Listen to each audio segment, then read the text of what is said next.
March, we're going to get you some water. Congratulations again. You guys have played fantastically in the international. You have a lot to be proud of, and you are really putting South Korea on the map, and Dota on the map in South Korea, even more importantly. So congratulations. Thank you. Oh, no, just whisper. We're going to send it back to you guys and just keep it quiet now. Honestly, I'm tearing up. It's fantastic for March, and thank you very much, Casey, for a great interview yet again. It now becomes the March Roar. I want to hear it every time that he wins a game. I don't know if he'll live, though, if we keep making him do that every time. But, yeah, here we go. You don't even need the audio, and you can still hear it coming out of the booth. Brilliant. Absolutely brilliant. Esports moments like that are what makes it all worthwhile. Yeah. It's fabulous. Casey touched on the prize money thing, and I think it's important that we talk about it a little bit, if only because the jump is so big between the top 12 and the top 8. And MVP now are top 8, and they do take home more than $800,000. It's a $600,000 jump. What that must mean to those players, I don't know if you can or put to those parents who get half of to the parents, indeed. Your car.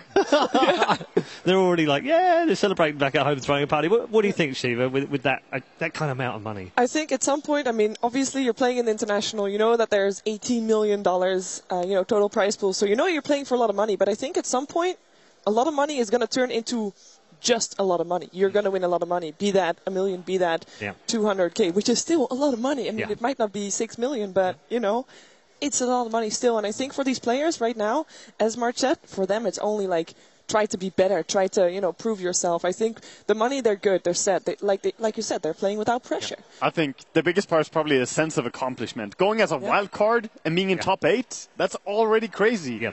Is that the best performance of a wild card? I'm not sure. We need What about CDEC? We need CDEC. CDEC, yeah, absolutely, yeah. You're Vega or Archon, and you're like, what kind of workout was that? Yeah. What kind of? We had to play the strongest teams of the tournament. Can I just play, someone else? Pretty tough. Absolutely. I picked up on a key phrase that he keeps using, Marge, and he says, "We're not afraid of losing." How important is that, Malini? I think they're very fearless, and I actually think it's no coincidence that the playoff or the play-in teams got so far, just because the invited teams, they've had 2 or 3 months. They're probably watching the prize pool grow, and they're like, oh my gosh, all we need to do is make top 8, and that's a few $100,000, as opposed to the play-in teams. They're worried about just making it to the main event, and they've been preparing for 2 or 3 months just for a chance to get to this big prize pool. And that sort of mentality, once you get past a certain point, it really does start to affect you. And they're playing Dota just like, normal playing Dota. And you can hear it in March. You can see it in their play. They go with Bounty Hunter Spirit Baker first pick, just, whatever. We're going to kill people. We're going to do our thing. We're going to have fun. Whereas, a lot of the teams have had a much safer, less risky playstyle because they don't want to lose. They don't want to lose out at a chance at that money. And at the end of the day, it's just playing Dota. You have to play good Dota. You have to win. Do you feel like that's what Empire, lacked?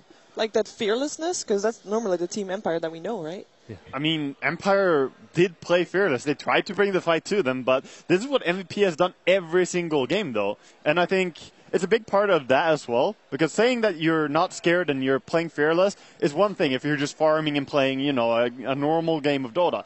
They don't do that. Yeah. MVP play crazy aggression, so they definitely are fearless. They drafted to basically brawl. They didn't care about anything else. They just wanted to fight the whole way through. There's a great example of that, actually, at 36 minutes. I don't know whether we can bring that one up, because at that particular point, there was that huge fight in the Radiant jungle that led to them taking racks all over the map. And this is a great example of brawling. And at this point, they also have plenty of items on the PL, so he's a huge factor now. In the beginning, his team was carrying him, but right now, he's just taking over the show in these team fights. There's no good counter to him. He just goes in. Bane and TA don't do anything to him. Tuska doesn't do anything. He just goes completely ham. And by the time Silence actually gets some hits in, he has to already blink around to try to find new targets. He just gets kited around. He doesn't actually get to contribute to this fight as much as he probably would want to. Yeah, I mean, he has time to kill someone, but Peel is just killing people quicker. Yeah. And they have a Lina on top of that as well. The burst damage is definitely there. So yeah, it's just the speed of MVP. We're going to move on to our next game fairly shortly, but I do want to save the last word for Team Empire, because we haven't mentioned them yet. Obviously, we're so caught up in the fabulous play of MVP Phoenix, but a very, very disappointing tournament for Team Empire, considering that they weren't that far away from a 2-0 yesterday against LGD. I forgot what commentator said it during the group stage, but someone was talking about the Korean teams, and they said they out-Russianed the Russians. And that's kind of what happened here today. Yeah, it did. Seb, what are your thoughts on the match as a spectacle? I feel very bad for Empire because they didn't show how good they are. They really didn't. But it's also part of the game, right? If you're not able to shine on the important match, then you're not as good as people think you are. And I also feel bad for Silent because I felt like he played incredibly well, even though they lost. I think it was a stellar performance, but it always is from him. So it's a sad day. I don't like seeing people lose, but MVP did definitely deserve to win, and I thought they had the better. They were smarter in terms of drafting as well. You know, Empire came back. They were like, all right, you want to fight us? We're going to fight. They went for the Undying, the Tusk, for fighting lineup, and suddenly PL into they drafted PL. So Empire got caught off guard, and they felt like they had to answer that late game potential, and they went into anti-mage, but it was a very mixed draft. They ended up fighting all the time with an anti-mage. I felt like MVP was just ahead. Yeah, they said they had a plan, and I think they executed it perfectly. Shiva, in the way that they've come through MVP Phoenix, it is a great story. It's one of those fantastic stories that the international seems to throw up every single year in one way or another. We almost seem spoilt with it this year because we've got the CDEC stuff going on in the upper bracket. We've got Newbie going out, Navi going home, MVP Phoenix coming through the lower bracket, shocks all over the place, Team Secret losing as well. Where's it going to end? Well, I don't think it is going to end. We have still so many teams in a running that have one of those stories, that the underdog story. Everybody loves the underdog story, and it seems like a lot of teams have that type of story that are actually doing really well. I actually personally was slightly cheering for Empire. I know Resolution has been working really hard, but I think they're a very young team, and I think we will see them again next year as well. Okay, very interesting, very interesting. Last question to you, Wagga. Shift of power is something we've talked a little bit about over the last couple of days, this East-West pendulum thing. If we throw the Koreans in the mix right now, there are Koreans and China dominating both lower and upper bracket. Is it too soon to start talking about shifts of power? I think it's, we've had Western teams, we had, European teams, and we had Chinese teams winning. Maybe it's time for Korea to go all the way. But I just want to have a quick moment to say as well that it's a sad departure for Empire. It's one of the downsides to knowing people in the scene so well is you always feel a bit of sadness when you see a team get knocked out. So it's a tough day for them. Yeah, it absolutely is. We're going to move on very shortly, but first of all, let's take a look at the bracket because it shows you that MVP Phoenix have truly risen from the ashes and are now in round 3 of the lower bracket. They will play the winner of Cloud9 versus Vici Gaming, which will be coming up next. You'll also see at the bottom half of the bracket as well, Complexity, Virtus Pro, Secret, and Invictus Gaming. All still to play. Those games will be played tomorrow. So Cloud9 versus Vici Gaming will be our next match. Again, not a matchup that we expected to see, Ben, in the lower bracket. Yeah, both of these teams 5 months ago, if you told me they were being in the lower bracket this early, I would not have believed you at all. No. Very shocking indeed. Cloud9 tricky after that CDEC game. What do they learn from that? What do they take out of it, Wagga? There was definitely a lot for them to learn from those games, but I don't think they should focus too much on games where they play really poor. They should probably look to their strengths because it's so polarized between the good C9 when they're winning and the bad C9 when they're losing. They need to just find that rhythm again and bring that back. Okay. Before we go any further, let's just bring you the lineup for Cloud9.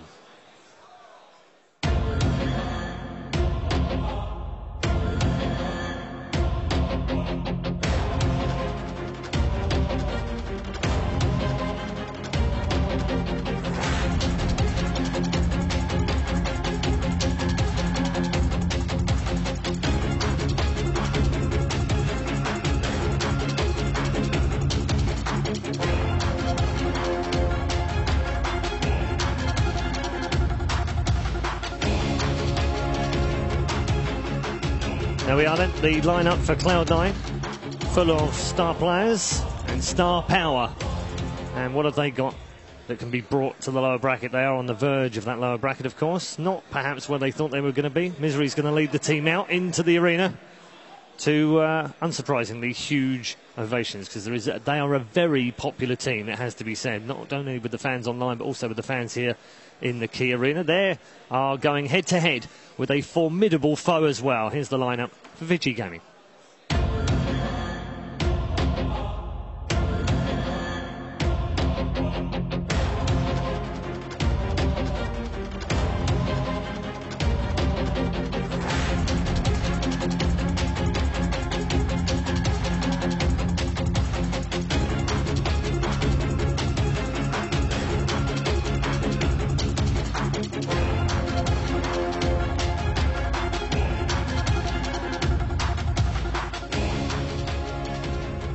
We are almost spoiled for stars in this match, it has to be said. They're on both sides of the aisle in the arena, and they are entering that arena right now.